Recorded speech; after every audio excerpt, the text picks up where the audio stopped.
नमस्कार, आप देख रहे हैं पल्स 24 न्यूज। आपके साथ मैं हूं सुजल वर्मा। नजर डालते हैं इस वक्त की बड़ी खबर पर। हरियाणा विधानसभा के उपाध्यक्ष रणबीर गंगवा ने कहा कि वर्तमान सरकार ने संत महापुरुष सम्मान योजना के तहत हर वर्ग के महापुरुषों एवं गुरुओं की जयंती को सरकारी तौर पर मनाने का निर्णय लिया है। इसी कड़ी में सरकार द्वारा 21 जुलाई को हिसार में पहली बार महाराजा दक्ष प्रजापति की जयंती बड़ी धूमधाम से मनाई जाएगी।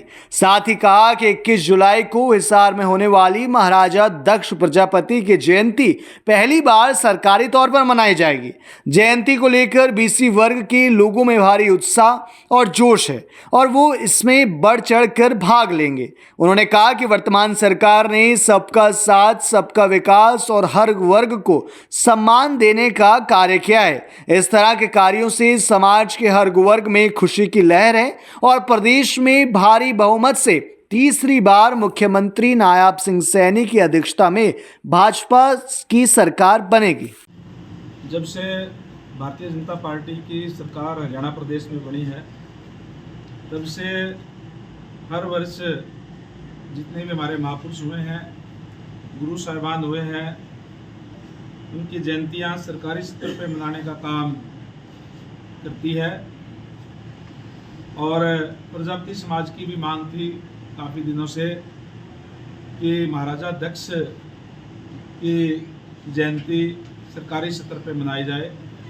तो ये मांग हमारे माननीय मुख्यमंत्री नायब सैनी जी ने मानते हुए ये निर्णय लिया है कि आने वाली 21 जुलाई को हिसार के अंदर महाराजा दक्ष जयंती मनाई जाएगी सरकारी स्तर के ऊपर। आज इसी का निमंत्रण देने के लिए पंचकुला यहाँ जो महाराजा दक्ष महासभा बनाई हुई है, इनके तमाम सदस्यों से को निमंत्रण देने के लिए आज यहाँ पहुँचा हूँ। और जिस तरीके से जैसे आपको पता ही है कि विशेष रूप से जो बैकवर्ड क्लास है, इसकी मांग लंबे समय से थी कि क्रीमी लेयर की जो सीमा है वो as per government of India की जाए, बैकलॉग को पूरा किया जाए।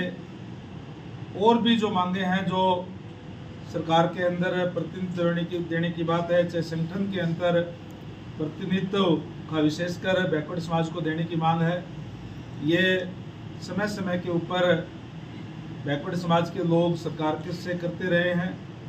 मैं धन्यवाद करना चाहूँगा हमारे मुख्यमंत्री जी का, जिन्होंने 23 जून को गुड़गांव के अंदर मीटिंग बुला करके ये घोषणा करने का काम किया कि जो क्रीमी लेयर की सीमा है वो गवर्नमेंट ऑफ इंडिया की तर्ज के ऊपर 8 लाख रुपए रहेगी और जिसके अंदर सरकारी सैलरी या जो कृषि भूमि से आय होती है वो नहीं जोड़ी जाएगी।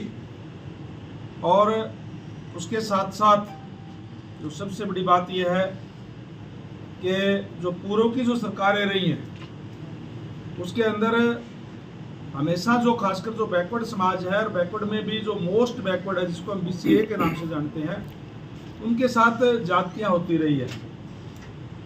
क्योंकि जो मोस्ट बैकवर्ड है उसके अंदर ना तो कोई ज़्यादा पैसे वाले लोग हैं, ना उनके पास कोई राजनीतिक सिफारिश है, सारे के सारे हाथ से काम करने वाले लोग हैं।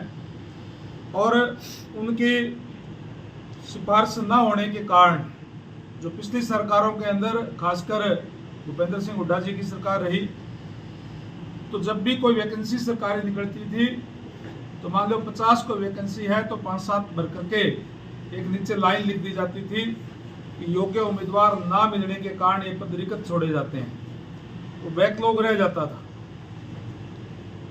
मैं धन्यवाद करूंगा हमारे मुख्यमंत्री महोदय का, जिन्होंने ये भी घोषणा की है कि हम बैकलॉग को अब जल्दी इसको पूरा करने का काम करेंगे।